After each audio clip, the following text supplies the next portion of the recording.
All right. Well, I guess today's getting close to the end of the week. It's a Thursday. Hope all of you guys are getting ready for Christmas. I know when I was a young kid, we would plan a little bit ahead of time. We didn't have a lot of money to spend on presents, but we always tried to get something so that everybody knew that we were thinking of it this during the holiday season. So once in a while, we'd put stuff together, money so that we could buy something for our parents that were special. Or my grandmother, well, I had two grandmothers, but either one of them, and my aunt. And we did a lot of our shopping at the 5 and 10. it, Actually, it's kind of a dime store. Back then, I think it was run by Woolworths, but they called it the 5 and 10 anyway.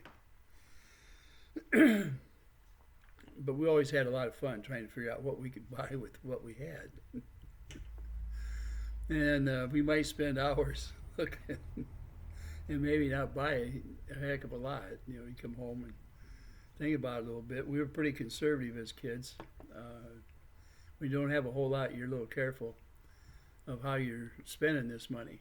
And the fact that you have to save it for a while to be able to do anything with it, because it's not like you get a big amount of money. Our parents didn't have a whole lot either, so some of it was allowance that we'd earn or things we'd do for others that we'd earn money. They were always looking for kids to do different things, in the summer and fall and winter. There's sidewalks to shovel and lawns to mow and gardens to weed, things like that. And we were pretty industrious when I was young. We had been taught a lot by my grandmother how to handle business as a kid. And if we wanted something, we had to work for it, and if we wanted it bad enough, we might have to save for it, and it might take a while. So we had all these things early on, from the time we could understand what money was, I guess. And of course, during the year, all of our relatives gave us much more than we could afford to give back in the way of cookies and pies and all these little special things they do for us. My aunt and my grandmother used to take us kids out, and they'd have specials uptown at this one restaurant, and I can't remember what day of the week it was, but every once in a while it was really special to go up there and eat with my aunt and my grandmother. They worked across the street from this restaurant, and we would get this. Usually it was ribs, and they were almost candied ribs. It's hard to explain it, but the meat would almost fall off the bone. You could just use your fork and pull it off. And the bones, when you got all done, they were clean as a whistle. This restaurant, I don't know how they did it, and they never had a bad meal up there. This is back when there was a lot of pride taken into what you were doing, and everything was fresh. Vegetables and meat, everything was fresh. And you got big platters and stuff. You didn't get these little dinky 8-inch plates or 10-inch plates. You got a platter. And you could have usually iced tea. Milk was a little more expensive than the rest of them. But sometimes we just get ice water with our meal, just kind of depending on how we were feeling at the time. You could say we were used to being careful when our grandmothers or aunt would take us out to eat. We didn't want them to spend all their hard-earned money. It was they had a lot of things they had to get, and back then the salaries were very small, especially for women. We had very well been schooled by our parents not to impose on our relatives for gifts that come like that. Let's put it that way. Just be appreciative of it and don't take advantage. But now Christmas time was our chance to give back. And normally whatever we had socked away, we would spend it on Christmas. In other words, come January 1st, we had to hope for snow on the ground so we could earn some money back by shoveling walks. But we always were able to manage some little thing, and for us, our gifts a lot of times might be apples and oranges, things like that. That fresh fruits were at a premium. Uh, it gets that time of the year, you really appreciate and you have a hunger for it. Uh, we'd have a pretty good sized sock. Yeah, we'd get these things. Even sometimes there might be a squirt gun for water as one of the presents. That back then I think they were a nickel or a dime, something like that. But anything to fill the sock up is what I'm saying. And there might be some hard candy in there, in another little sack of some kind to be dropped into each sock. And then, of course, we would get certain pieces of clothing. Might be maybe some underwear or socks or stuff just like that. Christmas was a time to stock up on the things that you really needed. You might be, maybe under the tree there might be some blue jeans or a nice shirt, to wear. So it was a great time of the year. You always look forward to it. And everybody, of course, they would look at the number of presents that are under there and who they're from. And it's wonder we didn't wear the paper off from them. But I don't ever remember any of us ever trying to get inside a package to look at it. Now, we might shake it. Curiosity is still there when you're young. And we'd open up our stuff on Christmas Eve. And then, of course, Santa Claus would deliver things overnight. So on Christmas morning when we got up, which was always at the break of dawn, we would be able to open up the presents that were underneath the tree from Santa Claus. It was really a lot of fun. It just was. And I guess it was all good memories back then. And it doesn't take a lot to make somebody happy. I know they had presents that we could buy for 5 or 10 cents from the 5 and dime store uptown, and some of them were for adults. They had these little plastic things you could put. They used to have these little balls of thread about that big, and you could actually put it in one of these clear balls, and they would pull the thread out, and they would keep it from unraveling bad. And so those are always handy to give to my grandmother and my aunt because they used a lot of thread. And you could use it. They had little balls of crochet thread as well. And sometimes it might be a pretty glass. I know it sounds silly, but with all the trimmings on it, showing maybe a Christmas tree, or, a holiday scene of some kind, or it might just have flowers on it. That time of the year, there was a lot of things you could buy, and normally you weren't getting screwed about the price because I don't know why back then stores didn't try to pound in everything they could get at you. It didn't seem like it anyway. You could actually get bargains back then. In a small town like that, we didn't have the big box stores, nothing like that. Matter of fact, we knew the owners of every single store in town when we would go into town. Other than that, well, of course, we also had the programs that were put on at the church. Some of them were adult and some of them for children.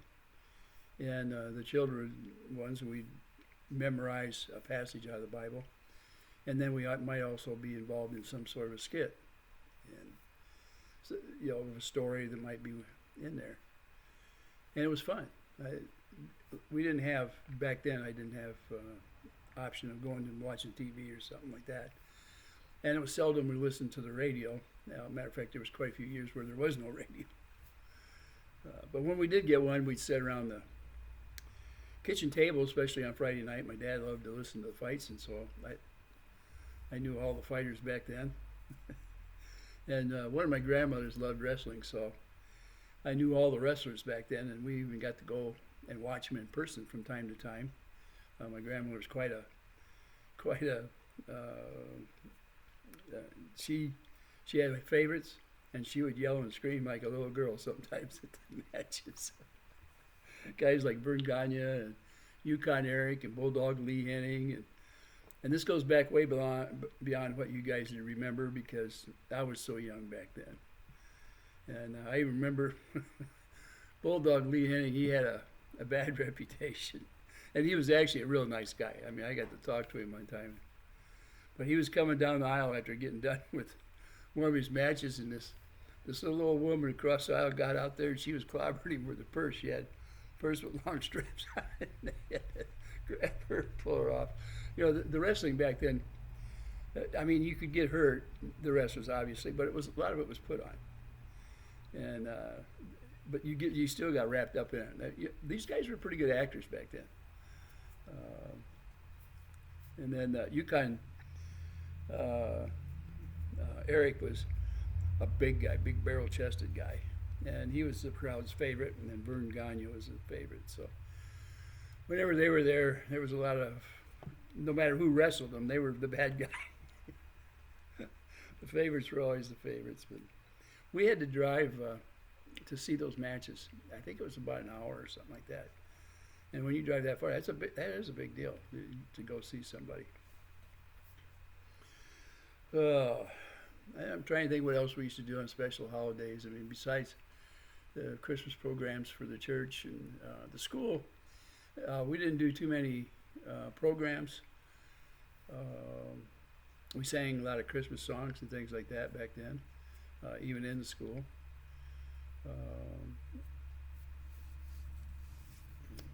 I can't think anymore. Maybe you guys have some stories to tell. I don't know. I'm just giving you a couple old memories of some good times. And I still love that time of the year. And I realize that the real reason there's a Christmas is because it's the birth of our Savior. And Jesus Christ is what I'm talking about. I understand that there's not as many people that are as religious as we were back then. There's so many things to keep you occupied, and you have those things because of our Lord and Savior, what He's done or provided for us. And it's hard to visualize all that happening, I know. And people always that argue with you over religion, sometimes that's almost mute points. That's why people don't talk too much about it. It used to be there's so many divisions between churches and the type of religion itself, you know, whether you belong to different groups or not.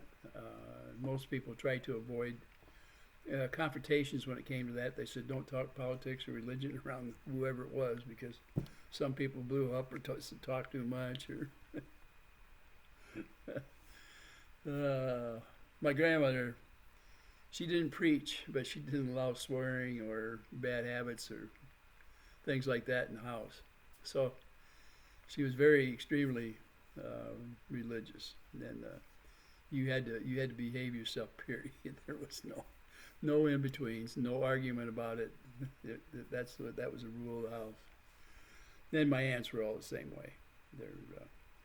It was actually their grandfather had started one of the churches there in town. He'd be my great-great-grandfather. And my understanding, he was pretty wild in his young days. And he lived down there in Louisiana early on. And moved to Texas and then come on back up here to the prairie states or the Midwest. A lot of the people just came and gone and went back and forth to these areas. I've walked the ground that my great-great-grandfather did, and also my wife's grandfather, the same areas that he'd been in, down in Louisiana and Texas. And I guess everybody kind of follows the path of their relatives at one time or another. And that is another reason for these holidays like this, is it brings families together, friends. It's a good time to remember everybody and say, hey, have a merry holiday, or Merry Christmas, or Happy Thanksgiving, things like that. And I hope all of you are having a good time right now. And I hope you had a good time in the planning part of it, getting there. I know up until the beginning of this month, I spent a lot of time defending, attacking, and doing all kinds of stuff that have a negative aspect with your on your own person. It actually changes your personality when you do that. And I'm in this period of hoping it stays into more of a truce. I don't know how things are going to come out with all the things we talked about. But I'm sure that if you're in a mood like I am right now, you can leave some of that behind, not worry about it unless it gets right in your face or something. But let's hope not. Let's hope not. And I don't know what kind of a tree you may have this year. I know a lot of people have started going back to doing original trees. In the last 40 years, we've stuck mainly with artificial trees because, well, number one, you don't have to go out and cut them. But the other thing is that if we did get a tree, it would be one that we could plant. And like this year, I bought what they call a diamond white evergreen tree, and I planted it not too far from the garage here. And it's in a place where it can kind of show off this lot that I've got on this side over here. And it's beautiful. It's a kind of a green tree, but the more than the tips are white, so it looks like it's got snow on it. But it's natural color for the tree. It is an evergreen type tree that just happens to be green and white. It stood out when I was at one of the nurseries earlier this year, and I thought that would set everything off. Now, last year I put in 14. There actually can be used as a tree or bush, evergreens out there along the road. And they get like 20, 30 feet tall. And they're kind of a narrow tree. They're 6 foot at the base, and then they grow mainly just, like I say, 20 to 30 feet tall. And I planted them about 6 feet. Well, no. I planted them 5 feet apart. Okay. So that they'll grow together, and if I wish to, I can kind of trim them out at whatever height I want to, and it'll look like a hedge eventually, if I'm around that long. But they have grown, since I put them in, over a foot. And I used like a root starter and things like that on it to give it an extra head start, put special dirt in after I dug the hole. Well, I had a nursery do most of the work out there. And a couple of young fellas. There was 3 of us out there doing the work on it. Well, no, 4 count me. And then I took over. My wife and I took over taking care of them after that, trying to keep them from any damage coming to them. I think we only had one that got any damage at all, and we were able to keep it from getting worse. So. Right now, every one of them is alive and doing well. But we look into the future on a lot of that stuff, knowing maybe a certain tree won't be matured by the time we're gone, but somebody will get to enjoy that. And we enjoy the planting part of it as much as we do watching it grow. We've got different trees we put in here when we bought this place, and some of them are up there pretty good. We're talking 30 feet plus in the air. And I've got a couple of cherry trees out here that are just full of cherries every spring, or end of spring anyway. And they're the first thing kind of to blossom in the spring. It really is neat.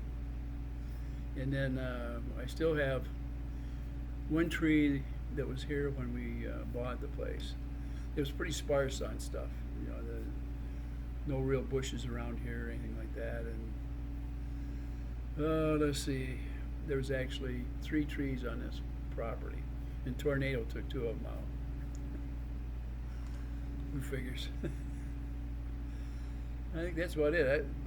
That's it. You're probably bored to death because I didn't have anything to say that no drama today.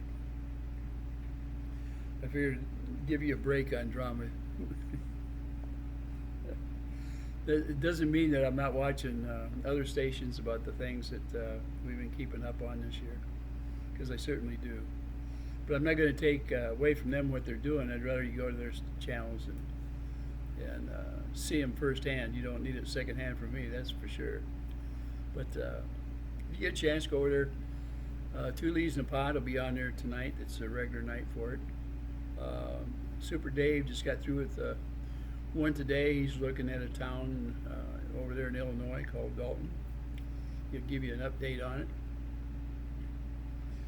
Dave has really come a long ways. He's quite a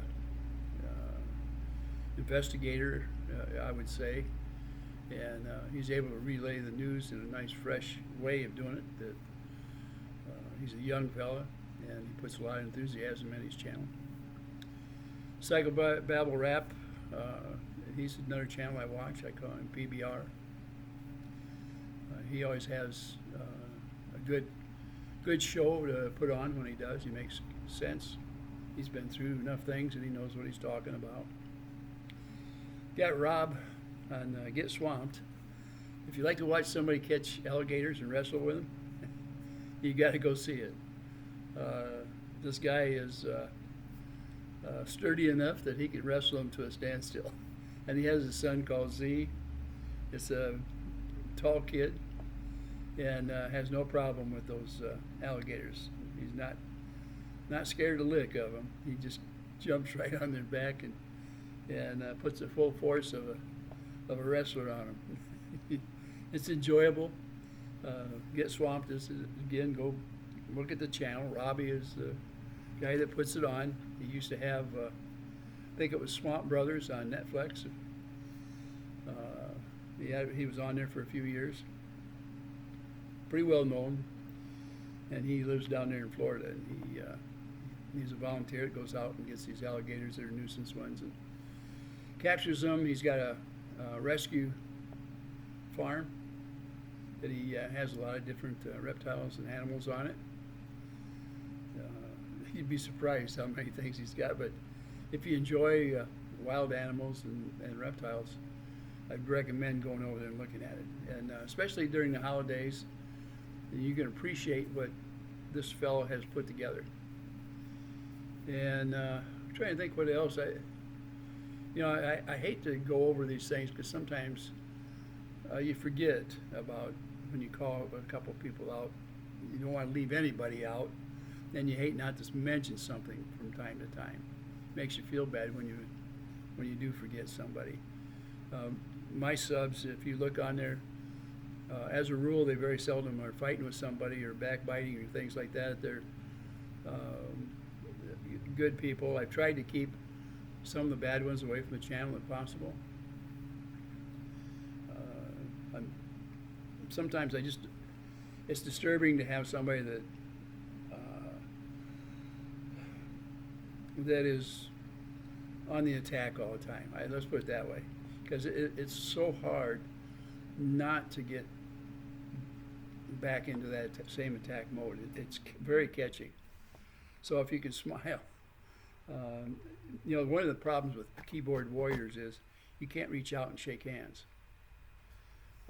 Maybe someday, and it may be in the near future, we'll be able to project our image out there and actually shake with an image of each other, shaking hands. And maybe that'll bring a little more closeness. This thing here allows too many smart mouth people on here that only have destruction in their mind. And so it's not always the best media to be trying to get a hold of somebody. Well, I'm going to let this thing off. It's been almost 25 minutes. I've certainly bored a lot of you. Like I say, there wasn't any drama today.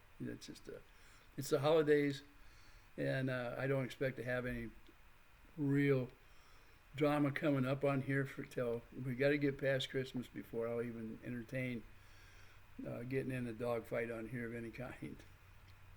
Doesn't mean that I won't quit looking into stuff. It just means I'm not going to be involved. With that, you have a great day out there. And come on back. If you just want to relax and talk a little bit, we'll do that. I'll try to find some more songs, and I try to keep a bunch up on the computer, and every once in a while I'll throw one up there. And sometimes it's good, and sometimes not so good. Depends on the one that's listening, I guess. With that, I'm gonna let you go. So have a good day. And like John says, John Cook out there, ta ta.